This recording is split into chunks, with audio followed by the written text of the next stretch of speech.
big mistake that people make is they don't understand how profitable they're setting themselves up to be when they sell something. People are often saying to me, James, can I buy an hour of your time? And I'm like, so do you want like my speaking rate? And they go, what do you mean your speaking rate? Well, if I speak at a speaking gig, that's $15,000 for the hour. Is that what you want? They go, no, I don't want that. And then I say, well, maybe you don't want me, you want an outcome. So let's talk about the outcome. There's lots of people talking about value in the context of pricing in the market. For some reason, no one's really talking about risk, but we all innately know that it's there. And risk, it really comes down to the question of, can you predict what it will cost you to deliver on the promise that's being made to the client? And I can hear a gazillion butts clenching when they heard you tell that story.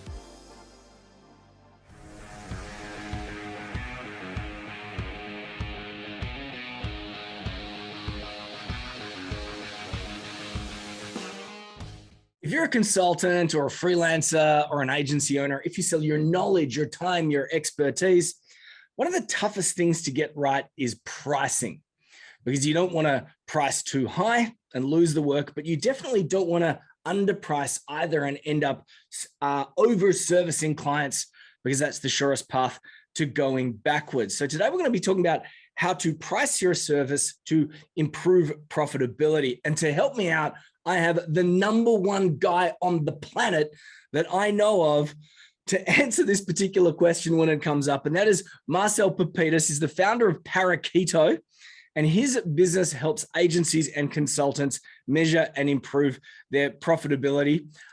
His brain is wide and deep when it comes to this stuff. But one of the more unusual things about Marcel is that he owns over 300 beehives. Let's start there, Marcel. How the heck did you end up with 300 beehives? It was a conversation that took place at my sister-in-law's house one evening where we were talking about her interest in getting into beekeeping. And at the time, my wife or my fiance was looking to buy a business. And so we saw that there was a beekeeping business for sale in our area. And I said, we should reach out and ask to see their P&L. And long story short, that turned into an acquisition, and I'm a shareholder in that business. So I guess you can say I'm part owner of about 300 beehives, or this time of the year, close to 15 million bees. Wow.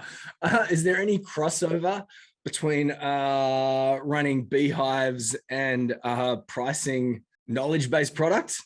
That's a good question. What would the parallels be? I mean, it's very different because you don't have to really worry about utilization rates with your bees. They just work 24/7.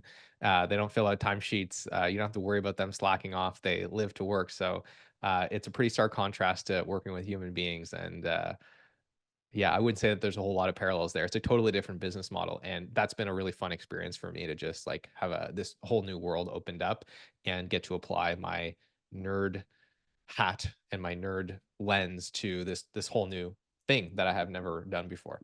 Well, sometimes it's the contrast that stands out that makes it's, I think in art, they call it a juxtaposition. Two different things emphasize the other. And I think it's really valuable for all of us to be involved in multiple different things. Now, you spend a lot of time working with agencies and consultants. Is there like a set of things that you would like to see all of them get right?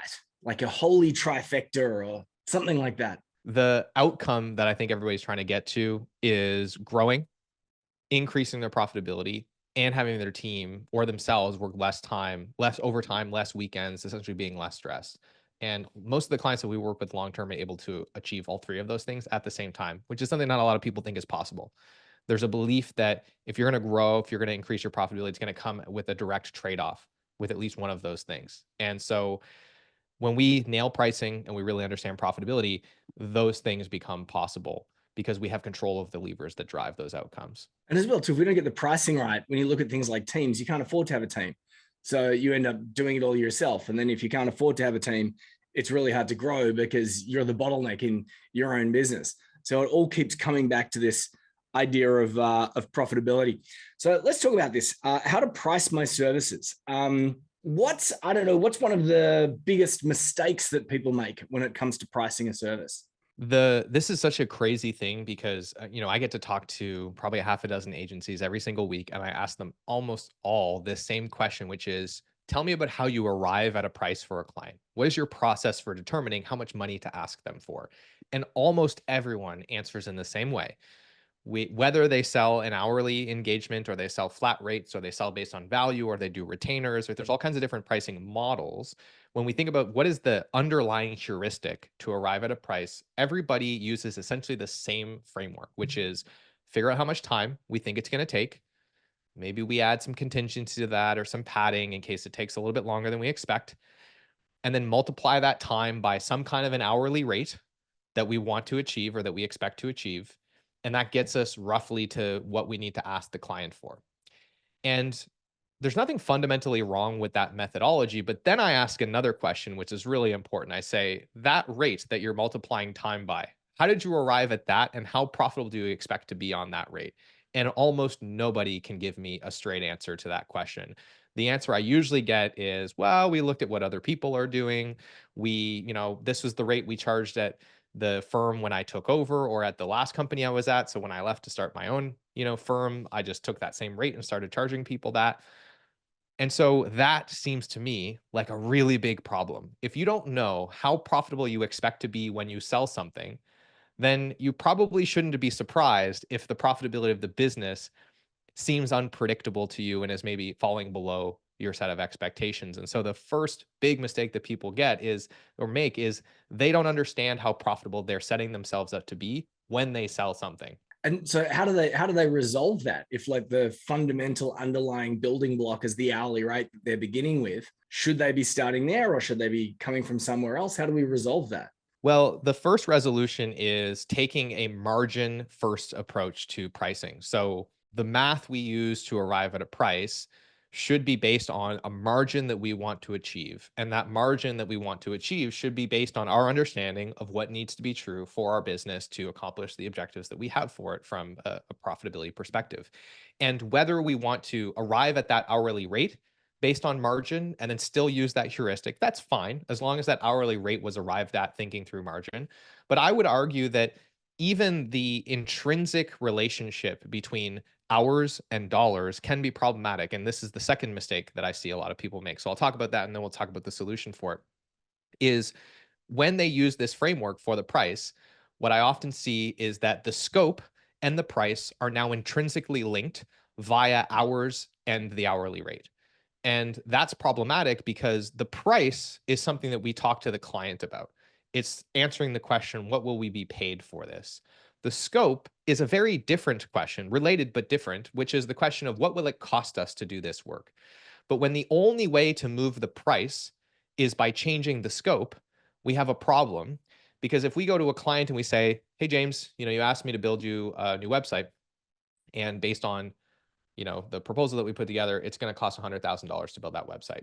And you say, hey, Marcel, I love the work you guys do, but I just don't have 100 grand. I think I can only get 80 out of my budget this year. If the only way for me to lower the price from $100,000 to $80,000 is to go back to my scope and pretend it's not going to take 1,000 hours, it's only going to take 800, unless I actually come back to you, the client, and say, hey, we need to cut these 5 things from the website, what's going to happen in that situation? Well, I'm going to lower the price to $80,000. So you're going to get what you want as a client. But then what I'm also going to do is I'm going to turn around and I'm going to lie to my entire team about what I expect the scope of the work to be. And then 6 months later, when the project is done, we're all going to frame that as a failure of execution, because when we inevitably spend 1,000 hours to get it done, we're going to go, oh shit, we went over budget, we overserviced this client. But that's not true. The reality is we knew it was going to take 1,000 hours. And instead of just discounting the rate and understanding what impact that was going to have on our profit margin, and then having an objective conversation about whether or not we are okay with that, we had to work around this convoluted system that we use to arrive at a price that doesn't allow us to decouple these things that are related but not the same. So that would be the second mistake, is this framework for arriving at a price, although it's common and it's simple, it's actually quite problematic in the sense that it doesn't allow us to have this more nuanced view on what it costs us to do things and what we're asking the client for. Before we get back to the episode, if you want to shortcut some of the tactics and strategies you're learning today, make sure you unlock our B2B client acquisition toolbox for free. It has over 20 guides and resources, calculators and templates to jumpstart your next B2B client acquisition campaign. Go to b2bschool.co/podcast. Go to that place to get the good stuff. Hit pause, go do that now before you get back to the episode. And I can't literally hear, but I can sense the feeling of a gazillion butts clenching when they heard you tell that story. Like every agency owner that's listening to this just went, oof.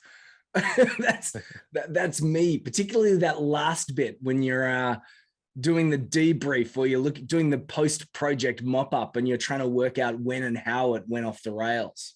It went off the rails at the very beginning because you didn't price it right. Yeah, and whether you priced it right or not is a different question than whether or not you were objective about what the scope of work actually was and how long you thought it was going to take. And I think that there's this naive view that it's like, oh, well, we'll just give the team a smaller budget of hours to do this thing that actually needs 1,000 hours to get done, and they'll just figure out how to squeeze it in. And in some cases, you might get some efficiencies there, but that just doesn't seem objectively like a very good idea. So let's talk about then what is the better way to do this. And what I want to propose is a simple formula that we can use to arrive at the right price based on what our business needs, that works no matter what your pricing model is, whether you sell hours or you sell flat rates or you do value-based pricing or you sell retainers or whatever the case might be, you sell, productized services. The math will always be the same. So that's beneficial because you just need one way of thinking and it works no matter what you do on pricing. But the other thing that's beneficial about that is it allows you to actually compare all those billing models together, which could be a challenge if you have idiosyncratic ways of arriving at pricing that way. You just mentioned the billing models. Before you get into the formula, do you need to explain what the 4 billing models are? Or would it be useful? I mean, we can get into that first, or we can get into that second. But if that's compelling, we Yeah, can let's talk just about that. run through those 4 quick, because I think that's really helpful. Yeah. So we'll come back to margin because that's the golden thing, right? Is like, what is the margin of a given service and what do we expect it to be? And how much margin should you be looking for? So I'll plant that seed. We're going to talk about that at the end. Exactly how much margin should you have in your business when you sell something and how do you calculate that? But first, pricing models, right? Are we going to sell time? Are we going to sell flat fees? Are we going to sell a productized service? Whatever the case might be, how do you make that determination? And here's the obvious advice that it sounds obvious once you hear it for the first time. The goal of a pricing model is to maximize your profitability as often as possible, right? And I think the conversation around pricing in our industry lacks a little bit of nuance because if you're anything like me, you've probably been targeted with messaging that says something to the effect of, if you're selling your time, if you sell hours, if you're pricing on hourly rates, you can't scale a business, you can't be profitable, you might as well throw yourself off a bridge. It's antiquated. You might as well be faxing your proposals to clients or sending them via messenger pigeons. And that is just not true. There is a time and a place for time materials billing. There's a reason the largest consulting firms on the planet still mostly bill that way. There's a reason that multi-billion-dollar industries like legal and accounting still primarily use that billing model. It's not fundamentally problematic. It just depends on what you're selling and who you're selling it to. So if we want to really understand what the best billing model is for a given situation, we need to consider 2 things about a given sale. The first thing is, what is the value of this thing to the person that we're selling it to? And you're going to have things that are high value and things that are low value. Let's qualify this. Value is not something that you get to assign to the product or service. It doesn't matter how valuable you think it is. It matters how valuable it is to your client. There's a lot of things that drive value, but the 2 most common ones are your positioning. How many options does your client have aside from you to solve that problem for them? So as an example, if your positioning is, we do graphic design, then your client has 100,000 alternatives to you to get graphic design. Everything from Canva to Fiverr to IDEO. Whereas if your positioning is, we help B2B software companies visually communicate complex software systems using graphic design, that's the same service, but they probably can't find a whole lot of other firms that are experts at solving that problem. So positioning is number one. It can be very powerful for really increasing the perceived value of your solution because of how much certainty it gives them that you're going to get an outcome. And the second thing is relative value. It's just this reality that for some companies, because they're bigger, because they have more revenue, because they're in a regulated industry, because there's something changing in their industry that makes this more important, they're going to benefit from a certain outcome much more than somebody else will. So, a simple example of this would be if I do conversion rate optimization, well, a 1% increase in a website, I could get the same result for two clients, but if one client does 100 times more revenue, that 1% is worth 100 times more to them. So we have to acknowledge that no matter what the quality of our work is, the impact that it has and the value, therefore, that it creates is different depending on who we're selling to. So, first thing to understand is this a high value engagement or is this a low value engagement? And in particular, how does the value this creates for the customer relate to the cost that we're going to incur to get it done?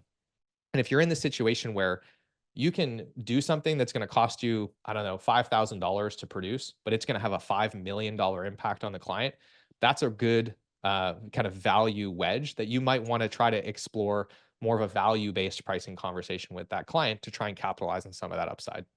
So that's vector number one is value. I'll pause there. James, are we tracking so far? Yeah, this is fantastic. I mean, like I'm busy taking notes. And it's interesting that you said the word vector. So I can already see a line going up the middle of an invisible page. And at the top, it's Hmm. probably high value, and the bottom, it's probably low value. I think it's really interesting what you said there just about the positioning. We see people come into our world all the time, and it's what do you do? Uh, I do a million things for a million different people. And a classic example would be a marketing agency, a generalist marketing agency. Uh, Hmm. and I have a real story that I've talked about on our podcast heaps, where there's a woman called Sarah who was just a generalist marketer running a business in a country town with a real scarcity mindset because she looked out her window and saw all the businesses and thought that's my market. So ended up charging very little. Stepped into our world, and then after a couple of conversations, we realized that her best clients were two wineries. So she decided to become not a generalist marketer, but a wine marketing specialist. And you talked about the value positioning. Suddenly it's not, hey, I'm going to help you with your marketing. I'm going to help you with your website. I'm going to help you with your emails. I'm going to help you with your graphic design. It became, I help wineries sell more wine online and at the cellar door. And she became the only person on the planet specializing in the delivery of that solution to wineries, and was able to increase her value fivefold. Again, delivering marketing services to the local real estate agent might be fine. They might get some good ROI from your services. Doing some marketing services for the local grocery store, less value from your services because their margin is so low. But then you have a winery where you know, a big business where you make, as you say, small tweaks to their marketing, and then suddenly their value is going up. So I think it was very interesting the depth that you went into when you talked about the value piece. What's the second piece? Before we get back to the episode, if you prefer to listen to your content, perhaps while driving your car or at the gym, if that's you, then go find me on your favorite podcast service, maybe iTunes or Spotify. Search for the B2B School, subscribe to the channel, turn on the notification tab, and that way you'll never miss an episode ever again. Now, let's get back to the show. Yes. All right. So you are absolutely right in that we're drawing a quadrant here. So the vertical line is value. Is it high value? Is it low value? Before I move on, I want to make it clear that there are a lot of advantages to selling high value services to people that get a lot of value out of those services. However, there's also nothing wrong with selling commodities. There's a lot of businesses making a lot of money selling commodities. There's a lot of things about that that are harder. But what's important is, can you make a margin? So if you're a very efficient operator, you're more efficient than the next person, you're able to produce repeatably really good products in that commodity market and get your great margins, then you might be able to get a lot more volume as a result. So I'm here to tell you that it's okay if that's the choice that you want to make. Just understand the implications of it and what needs to be true for that to be successful. So we have value.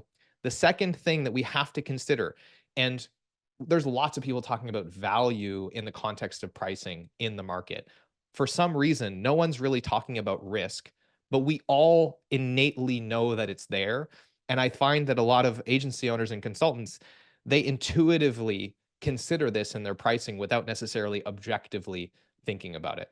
And risk, it really comes down to the question of, can you predict what it will cost you to deliver on the promise that's being made to the client?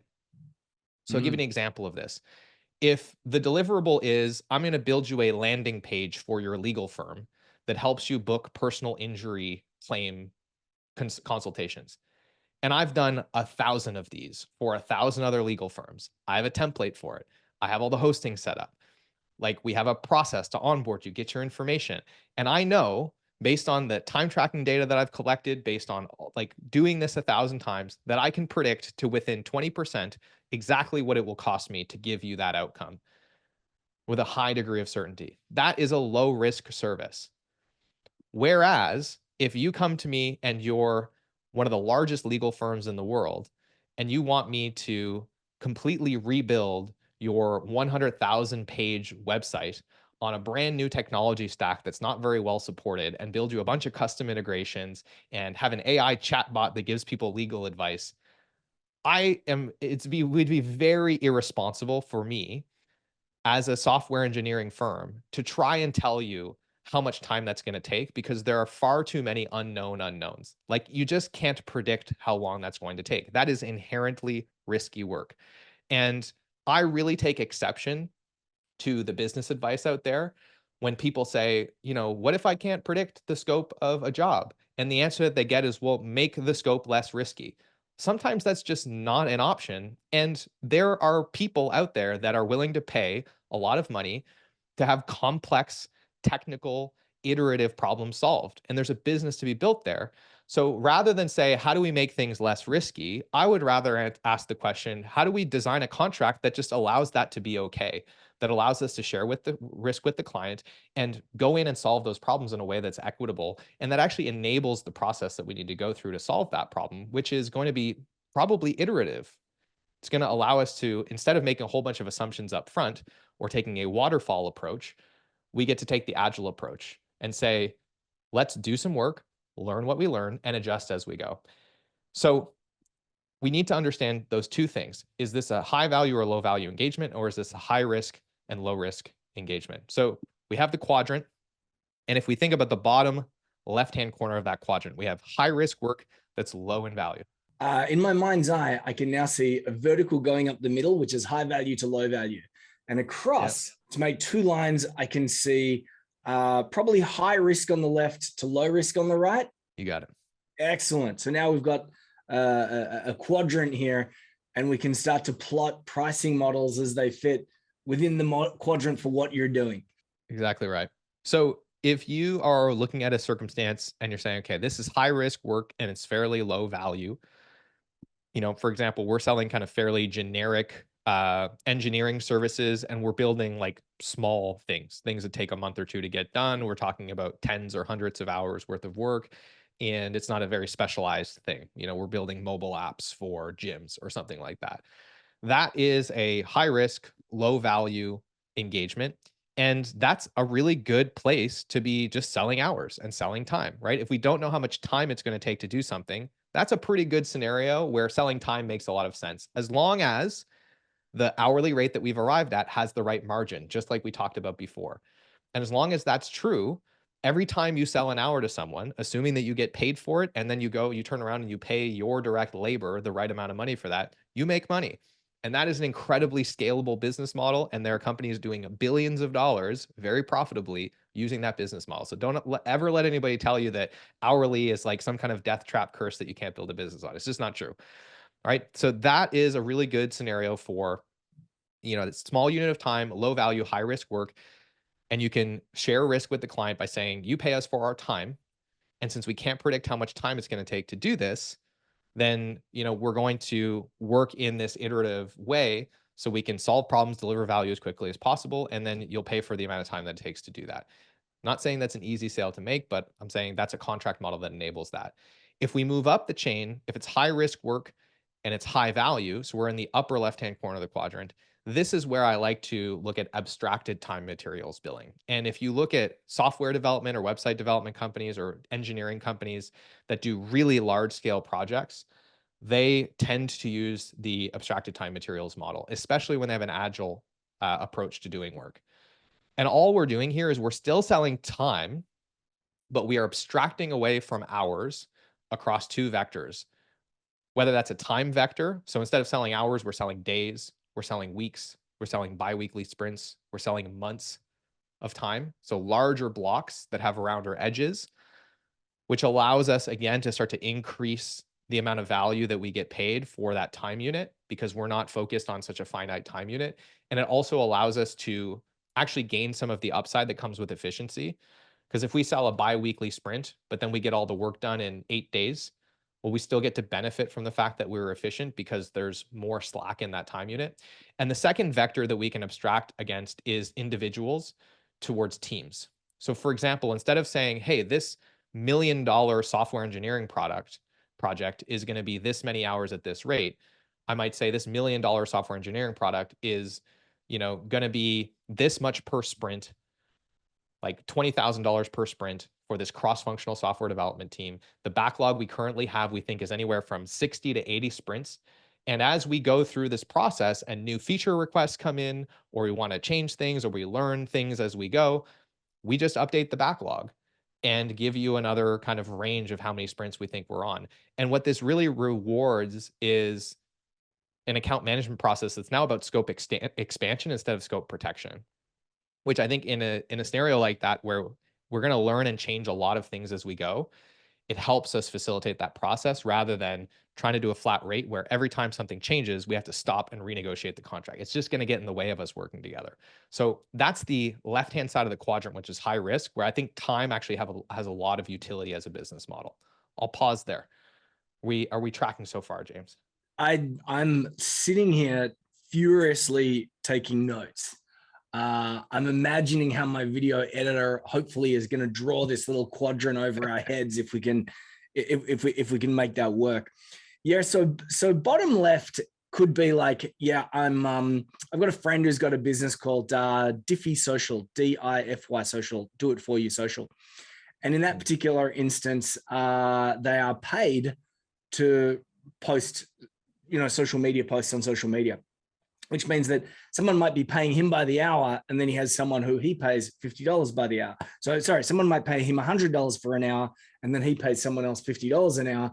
That is high risk because they want all different things on social media all the time, but it's low value, relatively low value anyway. I can see that bottom left. Top left is, and I think I've heard you use this analogy, it's like building a rocket ship for NASA. It's super complex. It's going to take some time. There's going to be some road bumps, but it's really hard to give that a fixed proposal.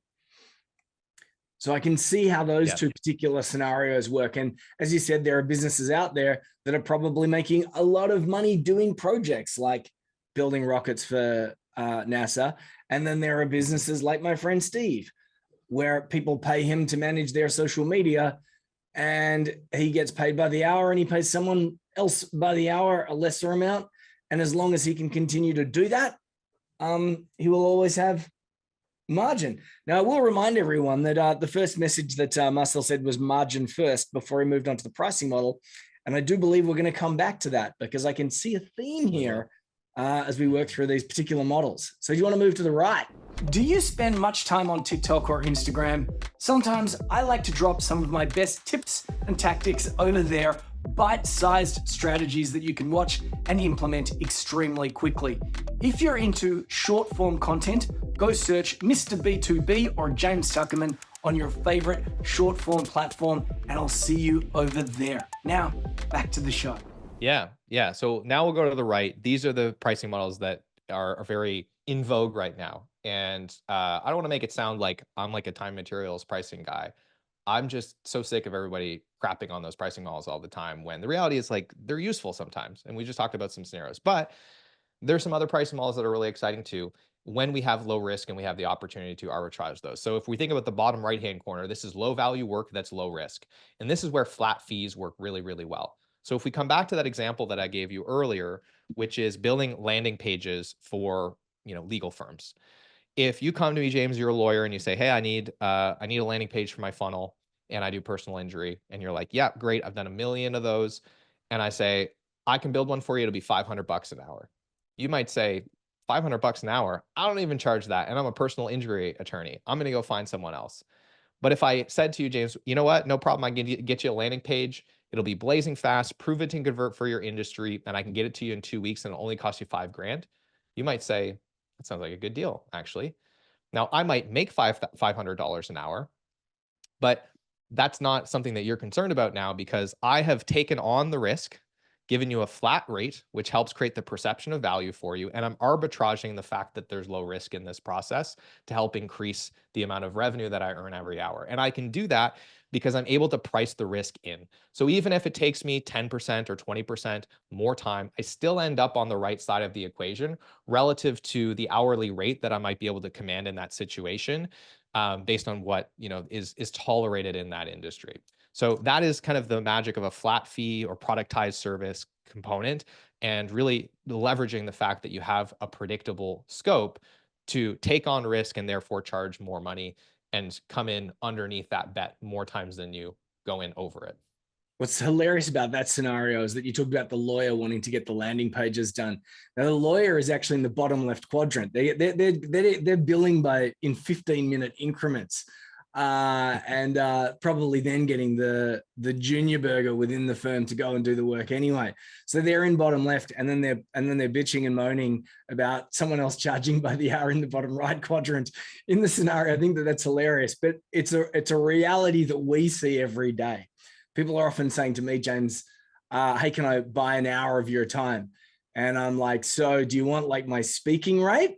And they go, what do you mean your speaking rate? Well, if I speak at a speaking gig, that's $15,000 for the hour. Is that what you want? They go, no, I don't want that. And then I say, well, maybe you don't want me, you want an outcome. So let's talk about the outcome.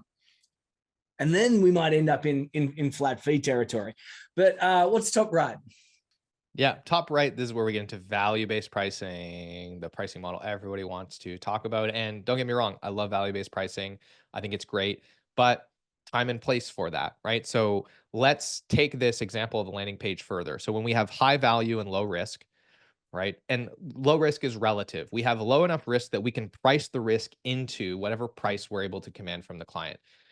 This is where we recognize, okay, there is an outsized amount of value that we can create for this customer. So rather than basically anchoring the price to the deliverable, we start to try to anchor the price to the outcome. So this conversation would happen a little differently where you come to me, you're a lawyer, you say, Marcel, I want a landing page for my legal firm. And I go, that's really interesting, James. Tell me about your legal firm. How much revenue do you guys do? What's your current landing page look like? How many clients do you get through that? What's the value of a client? And you kind of do some napkin math and you go, oh, interesting. So if we could build you a better landing page and we could increase your conversion by 10%, that would get you an extra $1 million in billing this year. Is that right? And you're like, yeah, I think that checks out. It's like, great. Do you think it would be fair to charge 10% of that potential outcome to build you a landing page? So we've just gone from charging 5 grand for this landing page to potentially charging 100,000. And even if we end up at 50, I think that's still a great outcome. We've done that because we've used the sales conversation to really uncover the value and start anchoring the money that we ask for to that outcome. And there's a more extreme version of this, which gets into performance-based pricing, where we're anchoring our pricing to the outcome that we get. So another example of this might be, okay, James, here's the deal. I'm willing to take on even more risk, and I'm going to charge you a flat fee of $5,000 to build the website. And then I'll take 10% of every client that you get above and beyond what you got last year through that landing page, for example. Now, some things to note, very few people are ever successful at implementing outcome-based pricing for 2 reasons. Number one, it requires you to actually measure the outcome. And in practice, that's actually not very easy to do in most situations because you don't have control over that information a lot of times. It's client side. So that's one just very tactical thing that makes this challenging in practice to implement and do reliably. And the second piece is you no longer just have to de-risk the scope, so the amount that it costs you to get the thing done. You also need to have a process that's so proven that you can de-risk the outcome as well. So in this example, what I might need to do is have some kind of a process where I go audit their existing landing page, and with a very high degree of reliability, say, I know if I make these 4 tweaks, there's like a 95% chance that we get the outcome that we're promising the client. So that's value-based pricing in a nutshell. And there's another challenge to that as well too, and that is it's hard to win the work because every different project is different. And it's very rare that you find yourself in the scenario where you're going, I'm only doing landing pages for legal firms, which means that I have people who pitch value-based pricing to me relatively often. And all I'm thinking all the time is like every single pitch is different every single time, because you got to get to know the business. You've got to understand the intricacies of how it all works. The proposal is going to look different every time. The conversation is going to look different. The objections are going to be different. So I can see why people find it very difficult. In my world, I would say it's only an option that we would ever use after we'd been working with the business for like 6 months to a year anyway, and they'd been paying us for that. And then we say, well, maybe we can move into a different model here if you'd be interested in that, because the trust is high. Everybody, as you say, talks about it, very excited about it, but it's a hard one to do. It's very nuanced, yeah, and it is a very different way of selling. And I think that the big idea here is like, if you're selling things that have, 5 figures of value on them, it's probably not worth the additional like effort, time, training, nuance in the sales process. Like, this is when we talk about high value, we're talking about 6-figure, multiple 6-figure kind of engagements where there's really like a significant amount of value, and you can, it's worth it to kind of go through this process. So it's in practice not something that a lot of firms really can actually benefit from, at least not in the short term, or have the maturity in their positioning and in the process that they use to deliver an outcome to actually justify doing value-based pricing in such a way that they actually end up getting upside from it. Because remember, the goal of the pricing model is to maximize margin, not to maximize the price. Those things are not the same. It doesn't benefit me to land a larger deal if I have a more than relative increase in what it costs me to get that thing done. Like, if I sell a $500,000 website, is that good or bad? Well, it depends what it costs me to build the website. So let's keep that in mind. If you liked this episode, can you do me a huge favor and go leave a review? This helps us get this podcast in front of more people and helps more people get unstuck. It helps more people just like you get more clients, build more authority, attract more opportunities, and build your business in ways that you're gonna love. So go do that now, and I'll see you soon. And that's a good seg back to the swivel back to margin first, yeah? Margin first. So this is the big idea. There's one formula you can use to figure out exactly what you should charge. And the formula is as follows, and I'll send you a screenshot of this so your editor can hopefully edit this in as well. The formula is the following. We take our delivery costs. So what will it cost us to get this thing done for the client? And we divide that by 1 minus our margin target. And then we add whatever pass-through expenses we might incur on a project. So let me walk through an example of this. Let's say, for example, there's a project that I think is going to take me 100 hours to complete. And on average, an hour of labor in my agency costs me $50. So it's going to cost me $5,000 in labor to get this thing done for the client. If I want a 75% direct margin on that work, I would divide that $5,000 by 0.25, right? So 1 minus 75%, which leaves me with 0.25. So now I have a $20,000 base fee. And then let's say the client is going to need to, I'm going to need to collect $10,000 in advertising spend for this campaign that I'm running for the client. So I would add that $10,000 on top. And what that means is if I want to achieve that 75% margin and pay for all the media, I need to charge at least $30,000 for this engagement. And that is how I would arrive at the floor. That's the minimum price that I need to charge in order to achieve that 75% margin that I'm looking for on this engagement. And this formula works for a single hour, So if I wanted to figure out what's my hourly rate, I do the same thing. What's an hour cost me? Divide that by the margin target that I want to accomplish. And in the case of an hourly rate, we don't really have to think about pass-through expenses. So it's really that simple to arrive at the floor for a price. Now, the question is, what should that margin target be? And there's a very laborious process that we go through as a consulting firm to land on exactly what that needs to look like for a firm. But I can tell you that for 90% of the people listening today, 70% or more is the floor. And I know that's going to sound kind of crazy, but the reason it's that high is because you're generally going to lose anywhere from 10 to 20% of that margin to unbillable time, holidays, time off, all the shared delivery expenses that you have to incur as a business just to like get work done for your clients. Then you're going to spend another 20 to 30% of that on overhead expenses, sales and marketing, administration, lawyers, taxes, all those other things, facilities, your rent. So that really only leaves you with anywhere from 20 to 30% as a net profit in the business. And so that's what we want to kind of set ourselves up for when we sell. That way, even if a few things go wrong and we come in 10 or 20% underneath that, we're still in the black and we're still setting ourselves up for success. So at a high level, that's how we want to be thinking about margin. And that one formula you can use to figure out, are we in the ballpark no matter what the pricing model is that you've landed on for that given service? And the pricing model as well too, it's different situations. So you might have bottom right is you might have like a flat fee service to get someone into your world, a product that we call like a high no-brainer, because no one wants to sign on to a marriage. They don't want a long-term commitment. So there might be like some high no-brainer flat fee solution that you provide.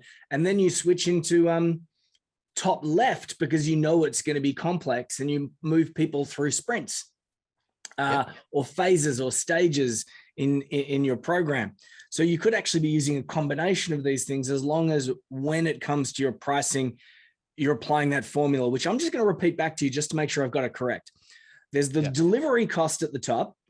I'd probably put a line underneath it that to signify divided by, and then it would be 1 minus the margin target, which you're saying is typically 70, 75%, plus what was the expression you used? Add-ons, incidentals, other costs?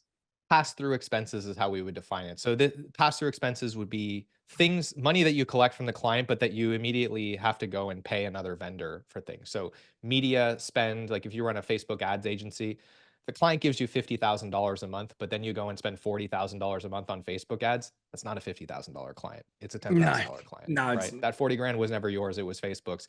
So materials, libraries, stock footage, media spend, those kinds of things. Of course, if we have to collect them, we want to factor those in, but that is, we want to add that on after we figure out, okay, what's the margin we need to make on our time and what we need to invest to get this done. And the more you do it, like the more consistent you get with the types of projects that you work on and the clients that you have, the delivery model becomes more clear. The delivery cost at the top of that particular formula gets more and more obvious, and it gets easier to do till you end up settling on rates that are probably consistent no matter who it is that you're working with. Now, today we only worked through two steps in Marcel's 5-part framework. We did margin first and pricing models, but there are 3 more. Marcel, how can people get the good stuff? Have you got like a free resource, like a lead magnet or a framework, and we can give everyone a link to that? James, of course I do. I appreciate you having me on. I hope that this was helpful for everyone that's listening, but of course, we've only scratched the surface. So if you want to dive into a bunch of training videos, templates, cheat sheets, and free tools that actually help you implement this stuff, but also a lot of other things related to improving your profitability, you can head to parakeeto.com/toolkit, where you'll get access to our free agency profitability toolkit. So I encourage everyone to go and check that out, and there'll be lots of great free resources in there. And of course, we have our own podcasts and blogs, and there's great tools and stuff there as well. So feel free to go check all of that out at no cost to you. So go hit that link, go get that toolkit. You're going to end up on Marcel's email database. Then you'll learn more from him. You'll discover all these other wonderful things.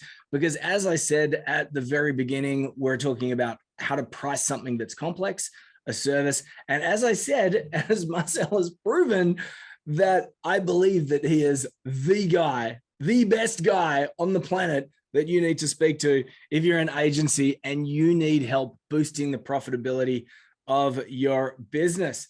Marcel, as always, this has been a pleasure. Thank you so much. Thank you for having me, James. Really happy to be here.